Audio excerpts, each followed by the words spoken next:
Merhaba gezgin dostum, ben Skip Guide'ın sanal turist rehberiyim. Şimdi seni Marylebone Road'un kıvrımında yeşil kubbeli binasıyla göz kırpan Madame Tussauds Londra'ya götürüyorum.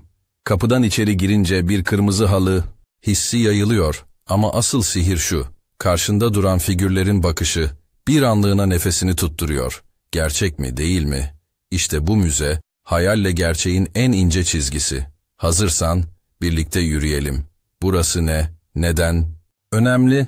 Madame Tussauds Londra, 19. yüzyılın başında balmumu heykel ustası Marie Tussaud'un sergileriyle doğan ve 1835 yılında Londra'da kalıcı bir adrese kavuşan ikonik bir müze. Erken dönemden itibaren, büyük ilgi gören korku odası gibi sahneler hem dönemin merak duygusunu hem de toplumsal hafızayı bir arada taşıdı.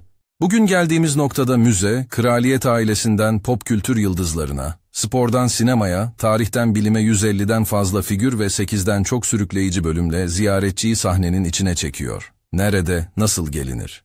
Madame Tussauds, Londra'nın merkezinde Marylebone Road üzerinde Baker Street yeraltı istasyonuna 2 dakikalık yürüme mesafesinde.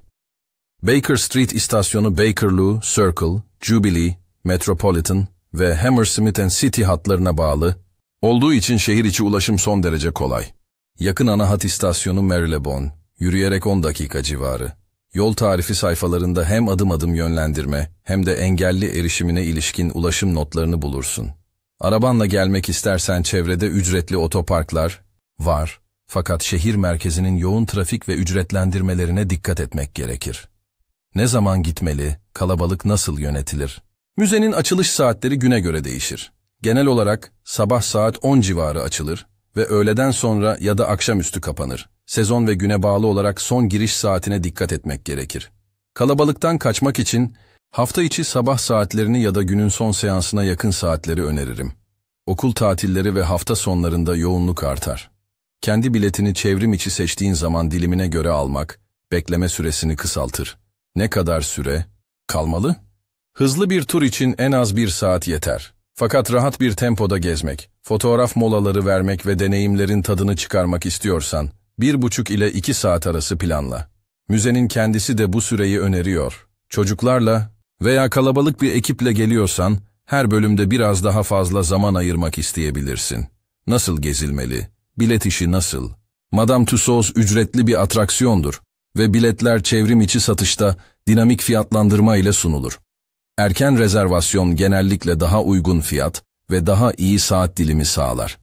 Yoğun sezonda hızlı giriş seçenekleri bekleme süresini azaltır. Çoklu atraksiyon bileti ile London Eye gibi yakın destinasyonları paket olarak ekleyebilirsin.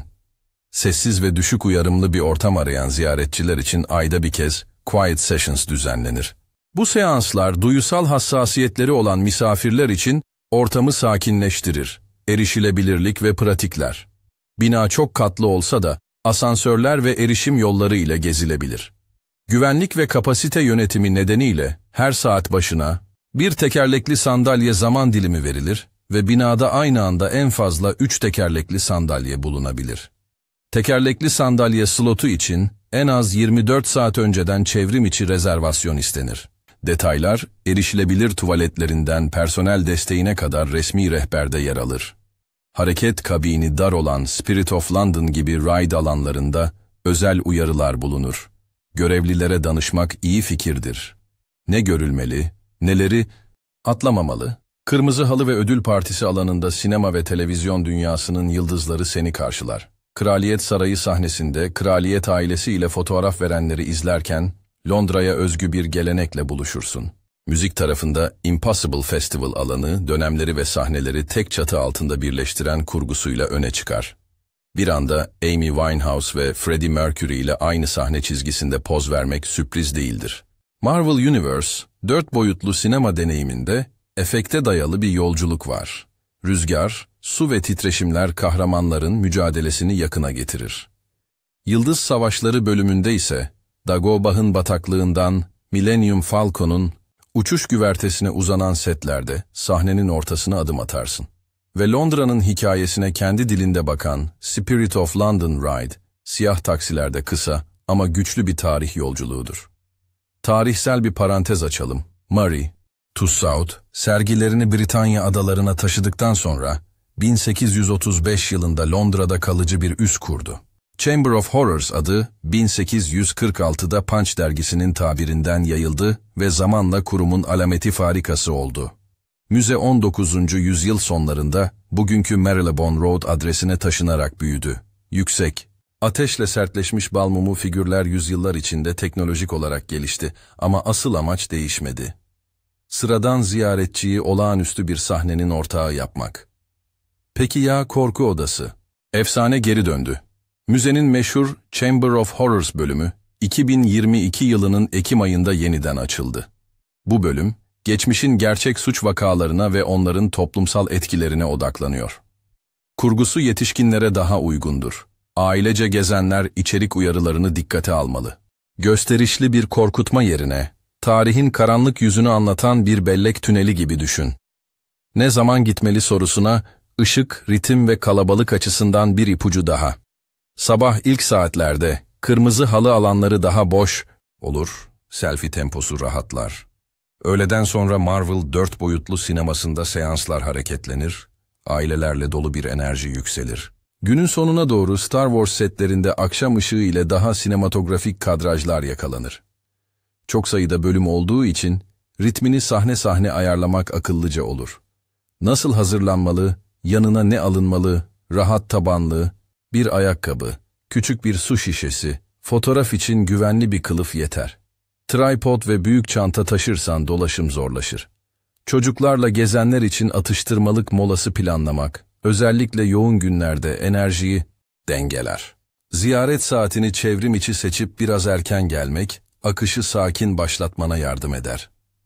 Biletini çoklu atraksiyon olarak aldıysan, aradaki geçiş sürelerini hesaba kat.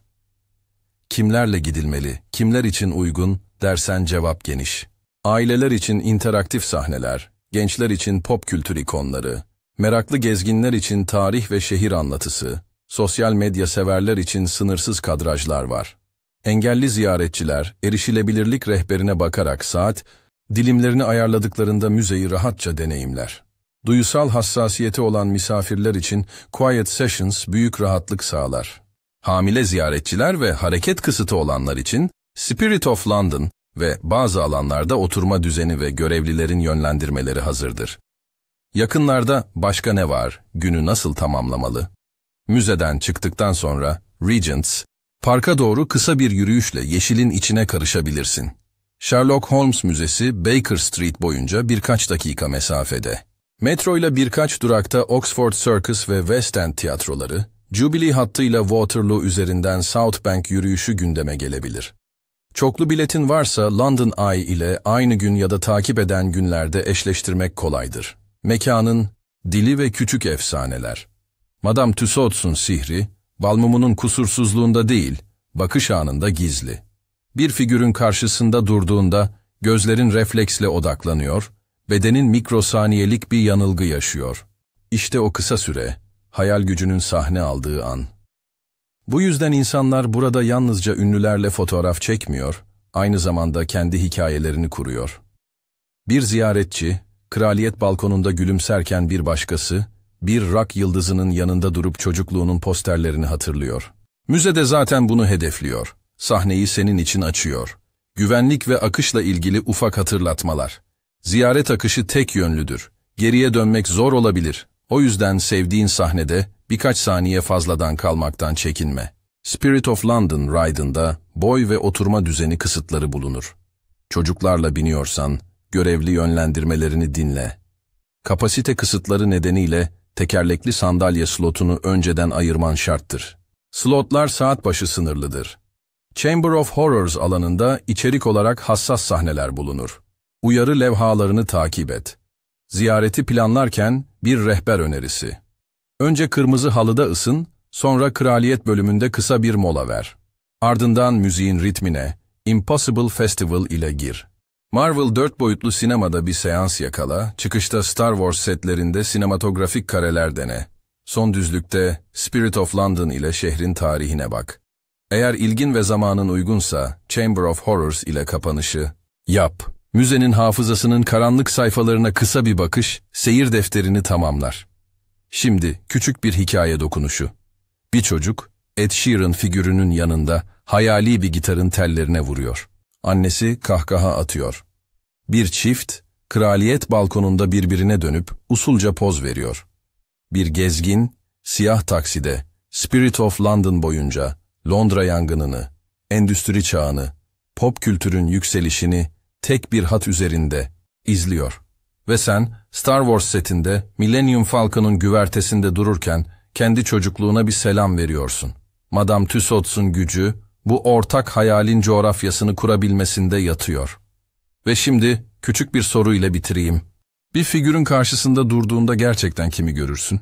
Ünlünün balmumu suretini mi?